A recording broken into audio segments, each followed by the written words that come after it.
네, 안녕하세요. 빈바입니다. 오랜만에 이렇게 촬영을 하게 됐는데요.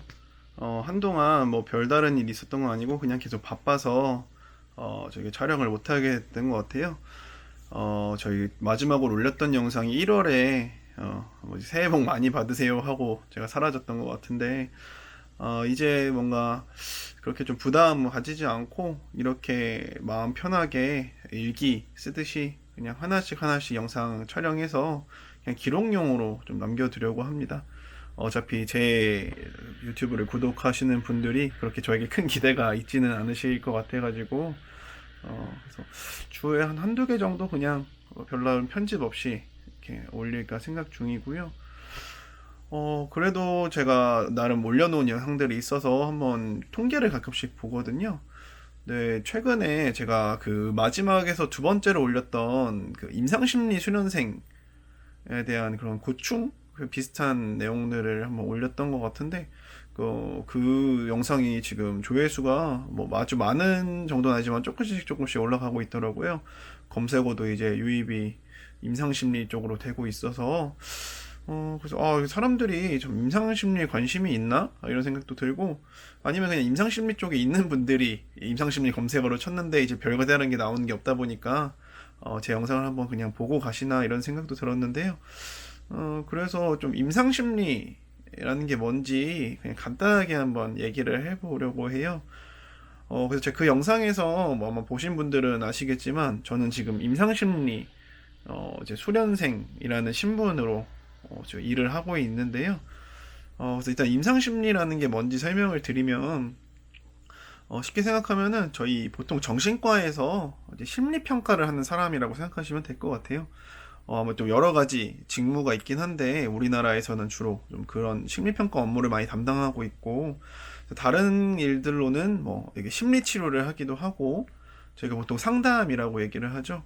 그런 것들도 하고, 또 이제 뭐 병원에서는 집단 치료를 병동에서 하기도 합니다. 혹은 이제 외래에서도 일반 분들을 대상으로, 아니면 조금 우울하시거나 조금 뭐 사회 불안이 있거나 이런 어느 정도 신경증적인 문제를 가진 분들을 대상으로 이렇게 집단 프로그램으로 치료를 진행하기도 하고요. 혹은 이제 대학이나 어떤 개인적으로 연구를 진행을 해서 뭐 논문을 쓰시기도 하고 책을 쓰시기도 하는 것 같아요. 특히 요즘은 좀 책을 쓰시는 분들이 많이 생긴 것 같은데 참 좋은 현상인 것 같습니다. 그리고 또 이제 슈퍼비전이란 것도 하게 되는데, 아무래도 이제 저희 쪽 분야는 좀 도제 제도로 이렇게 교육이 진행이 돼요. 그래서 어떤 수련 기관에 제가 좀 시험을 쳐서 들어가게 되면 그 수련 기관에 있는 이런 수련 감독자 밑에서 실제 여러 가지를 좀 배우면서 이렇게 공부도 하고 또 이제 교육도 받고 이렇게 조금씩 저희 실력을 쌓아가는데, 보통은 뭐 저희가 자격증에 대해서 나중에 또 할 얘기가 많을 것 같은데, 이렇게 3년 정도 수련을 받게 됩니다. 저는 지금 마지막 3년차 수련을 받고 있는 상태고, 그래서 조금은, 아주 조금은 시간 여유가 생겨서, 이렇게 한동안 촬영을 못 하다가 지금 하고 있네요. 저도 사실은 지금 방금 말씀드린 것처럼 수련생 신분이기 때문에 아직 전문가가 되지는 않았고, 이제 올해가 지나서 내년 2월 정도 되면은 이제 전문가가 될 수 있을 것 같은데, 아직까지는 별다른 문제가 없다면 될 수 있을 것 같아요. 물론 뭐 모르겠습니다. 될 수 있겠죠. 아직은 시간이 조금 많이 남아가지고. 음, 그래서 사실 저희 이름 자체가 되게 생소하잖아요. 뭐 물론 심리학을 하신다든지 좀 관심 있는 분들은 아시겠지만 그 외의 분야의 분들에게는 아주 생소한 이름일 텐데, 영어로 얘기를 하면 조금 더 쉬울 수도 있을 것 같아요. 이제 클리니컬 사이콜로지스트인데, 이제 클리닉이라는 것이 쉽게 생각하면 치료 장면을 얘기를 하죠. 뭐 이게 병원이라든지 어떤 이런 전문 치료 기관들을 얘기를 하고 있어서 저희는 주로 병원에서 활동을 하는 이런 심리학자라고 생각을 하시면 될 것 같습니다. 그래서 아마 이 영상을 보시는 분들 중에 뭐 정신과에 입원을 해보시거나 아니면 정신과 진료를 받아보신 분들이 계실 수도 있는데요. 보통 뭐 기관마다 다르긴 하지만 대학병원이나 이런 큰 규모의 병원에서는 처음 진료를 받거나 아니면 조금 복잡한 문제를 갖고 계신 분들에게는 심리평가라는 것을 처방을 하게 돼요.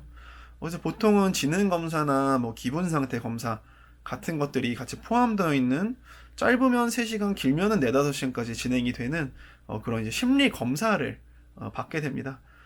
그래서 이제 저희 같은 임상심리사들이 이제 정신과 전문의 선생님들이 저한테 이제 처방을 내리시면은 저희가 이제 그 처방된 환자분에게 어떤 검사를 진행을 해서 이것을 일종의 어떤 보고서로 검사 결과를 취합을 하게 돼요. 그래서 뭔가 이제 단순히 대화를 통해서 그 사람의 인상을 살펴보고 이런 것들이 아니라 여러 가지 검사들의 수치들을 종합해서 그것들을 토대로 이제 면담까지 진행을 해서 이 사람이 어떤 뭐 정신질환을 가졌거나 어떤 성격을 가졌다. 혹은 뭐 정신질환이나 성격 문제가 없다고 하더라도 지금 어떠어떠한 상태에 놓여 있는 것 같다. 혹은 앞으로 이런 장애로 발전될 수 있으니 좀 주의가 필요하다. 이런 여러 가지 제안들과 함께 진단명들도 거기 제시를 해서 이제 전문의 선생님들이 그걸 참고해가지고 어떤 치료의 목적으로 사용하거나 혹은 뭐 법적 문제라든지 아니면은 장애 진단이나 아니면 뭐 법적인 문제에 필요한 이런 소견서 작성에 참고를 하신다고 알고 있습니다. 실제로 저도 지금 병원에서 평가를 진행을 하고 있고, 네, 그리고 개인 상담 치료나 병동에서 하는 집단 치료 같은 것들도 진행을 하고 있어요.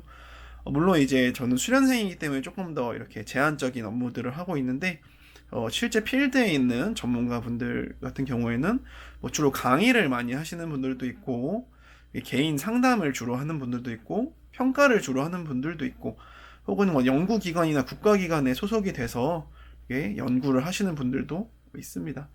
아주 다양한 분야에서 일을 하고 있고, 저도 이제 수련이 끝나고 나면은 어떤 일을 할지 좀 많이 고민이 되기는 하는데, 그래서 여러 가지 방면으로 알아보게 될 것 같아요. 그래서 혹시 좀 임상심리학에 관심이 있는 분들은, 내가 이런 일들을 나중에 할 수 있겠구나, 라는 것을 조금 염두에 두고, 진학을 준비하시면 될 것 같습니다. 그리고 혹시 뭐 궁금하신 게 있으시면은, 이렇게 댓글로 달아주시면, 제가 아는 선에서는 좀 대답을 해드릴 수 있을 것 같아요. 제가 지금 대학원을 졸업하거나 뭐 학부를 졸업한 거는 좀 많이 오래돼서 뭐 입시 같은 것에 대한 질문은 좀 자세히 설명드리긴 어려울 것 같긴 한데 뭐 제가 경험했던 거 기준으로는 설명드릴 수 있을 것 같고 뭐 이 직업의 어떤 실제 무엇을 하는지 좀 더 구체적으로 알고 싶다 아니면은 나중에 어떻게 되는지 궁금하다 이런 게 알고 싶으시면은 언제든지 이렇게 댓글 남겨주시면은 제가 보는 대로 답글을 좀 남겨보도록 하겠습니다. 네, 일단 오늘은 좀 임상심리에 대한 얘기를 많이 해봤는데요. 아마 제가 이쪽 분야에 있다 보니까 좀 임상심리에 대한 이야기를 많이 하게 될 것 같은데 제 채널명처럼 그냥 아무 말도 많이 할 예정입니다. 별로 좀 방향성은 지금 잘 생각을 안 하고 있는데 일단 아무래도 제가 잘 알고 있는 분야라서 한번 이렇게 얘기를 해봤습니다. 네, 조금이라도 도움이 되셨는지 모르겠네요. 앞으로도 뭐 좀 도움이 최대한 되도록 그리고 저도 재미있을 수 있는 그런 영상을 한번 찍어보도록 하겠습니다. 네, 긴 영상 시청해주셔서 감사합니다.